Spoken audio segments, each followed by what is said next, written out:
৭২-এর যে সংবিধান, সে সংবিধানের মধ্য দিয়ে বাংলাদেশের মানুষের শাসনতান্ত্রিক মুক্তি আসলে সম্ভব নয়।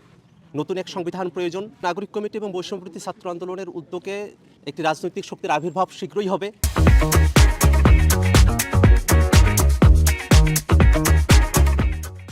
আজ রংপুর জেলার কাউনিয়া উপজেলায় জাতীয় নাগরিক কমিটির পক্ষ থেকে উষ্ণতার কম্বল বিতরণের আমাদের কর্মসূচি ছিল।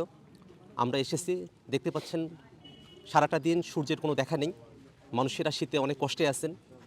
সেই কষ্ট লাঘবের ক্ষুদ্র প্রচেষ্টার জায়গা থেকে আমরা কিছু কম্বল বিতরণ করেছি, মানুষের সঙ্গে কথা বলেছি। রংপুরের মানুষের দীর্ঘদিনের একটি বড় সমস্যা তিস্তা নদী কেন্দ্রিক। বর্ষা মৌসুমে সেখানে পানিতে পানি হয়ে যায়, আর শুকনো মৌসুমে সেখানে বালু মরিচিকার মতো এবং সেখানে মরুভূমির একটা জায়গা তৈরি হয়। সব মিলিয়ে তিস্তা নদী কেন্দ্রিক যে সমস্যা, সেগুলো নিয়ে আমরা কথা বলেছি। এখানে রংপুরে অর্থনৈতিক জোন করবার কথা আছে, কাউনিয়াতে, টেপামধুপুরে। সে ব্যাপারে মানুষের যে আগ্রহের জায়গা, আকাঙ্ক্ষার জায়গা, সেগুলো নিয়ে আমরা কথা বলেছি। সামগ্রিকভাবে বাংলাদেশ রাষ্ট্রটি নতুনভাবে যাতে গঠন করা যায়, ২৪-এর আগের যে বাংলাদেশ, সেই বাংলাদেশের নিয়ম কানুন, কায়দা কানুন, এগুলো নিয়ে যে আমরা বয়ে নিয়ে যেতে পারি না। নতুন যে বাংলাদেশ ফরমেশন করা দরকার, গঠন করা দরকার, সে বিষয় নিয়ে মানুষের সাথে কথা হয়েছে। মানুষকে আমরা বোঝানোর চেষ্টা করেছি, বুঝিয়েছি যে ৭২-এর যে সংবিধান, সে সংবিধানের মধ্য দিয়ে বাংলাদেশের মানুষের শাসনতান্ত্রিক মুক্তি আসলে সম্ভব নয়। নতুন এক সংবিধান প্রয়োজন।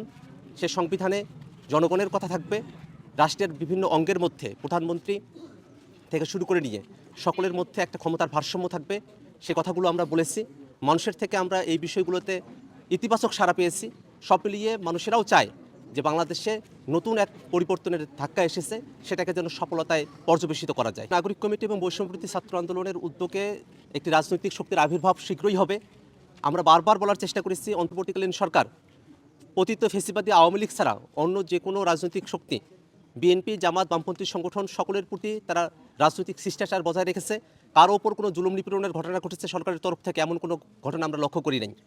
আমাদের ছাত্রদের মধ্য থেকে ৩ জন প্রতিনিধি সরকারে আছেন, তারা তাদের মতো করে কাজগুলো করছেন। কিন্তু আমরা যারা রাজনৈতিক দলের কাজটা করছি, নাগরিক কমিটির সাথে যুক্ত আছি, বৈষম্যবিরোধীর সাথে যুক্ত আছি, আমরা স্বতন্ত্র থেকে, স্বনির্ভর থেকে আমরা আমাদের সংগঠনের কলেবর বৃদ্ধি করছি।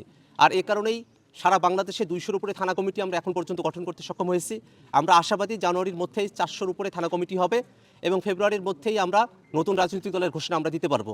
জনমানুষের দাবির প্রেক্ষিতে এবং যে রাজনৈতিক শূন্যতার জায়গা তৈরি হয়েছে বাংলাদেশে, তার জায়গা থেকে নতুন শক্তি যে দরকার, এটা মানুষের নিজেদের চাওয়া। বিভিন্ন জরিপগুলোতেও আপনারা সে খবরগুলো পেয়েছেন। অতএব সরকারের আনুকূল্য নিয়ে কোনো রাজনৈতিক দল প্রতিষ্ঠিত হচ্ছে, এই বক্তব্য যদি হয় তাহলে সকল দলের জন্যই প্রযোজ্য। এককভাবে শুধুমাত্র নাগরিক কমিটি বা বৈষম্যবিরোধীর জন্য এই বক্তব্য প্রযোজ্য নয় বলে আমরা মনে করি। এখন নাগরিকদের অধিকাংশই তরুণরাই এই আন্দোলনকে সফলতার দ্বারপ্রান্তে নিয়ে গেছে।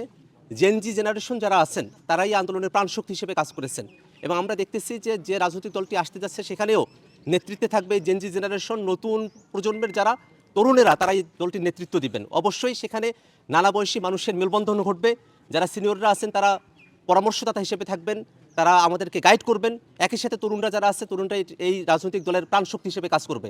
এবং সামনের দিনের যে বাংলাদেশ, সেই বাংলাদেশে তরুণদের চিন্তা এবং ভাবনাকে পাশ কাটিয়ে পুরনো চিন্তাধারার মধ্য দিয়ে কোনো রাজনৈতিক দল যদি পরিচালিত হয়, তাহলে তাদেরকে অবশ্যই অপ্রাসঙ্গিক হয়ে যেতে হবে। সেই জায়গা থেকে আমরা তরুণদেরকে আহ্বান জানাই, সারা দেশে আপনারা যেখানেই আছেন, আপনারা আমাদের সঙ্গে যোগাযোগ তৈরি করুন। আমরাও আপনাদের সাথে যোগাযোগের জন্য অতীত আগ্রহের সাথে অপেক্ষা করছি। আমরা বিশ্বাস করি বাংলাদেশের তরুণদের নেতৃত্বে একটি রাজনৈতিক দল আসবে এবং সেই রাজনৈতিক দল অবশ্যই বাংলাদেশের পট পরিবর্তনে এবং নতুন রাজনৈতিক বন্দোবস্ত কায়েমে সর্বোচ্চ ভূমিকা পালন করতে সমর্থ হবে।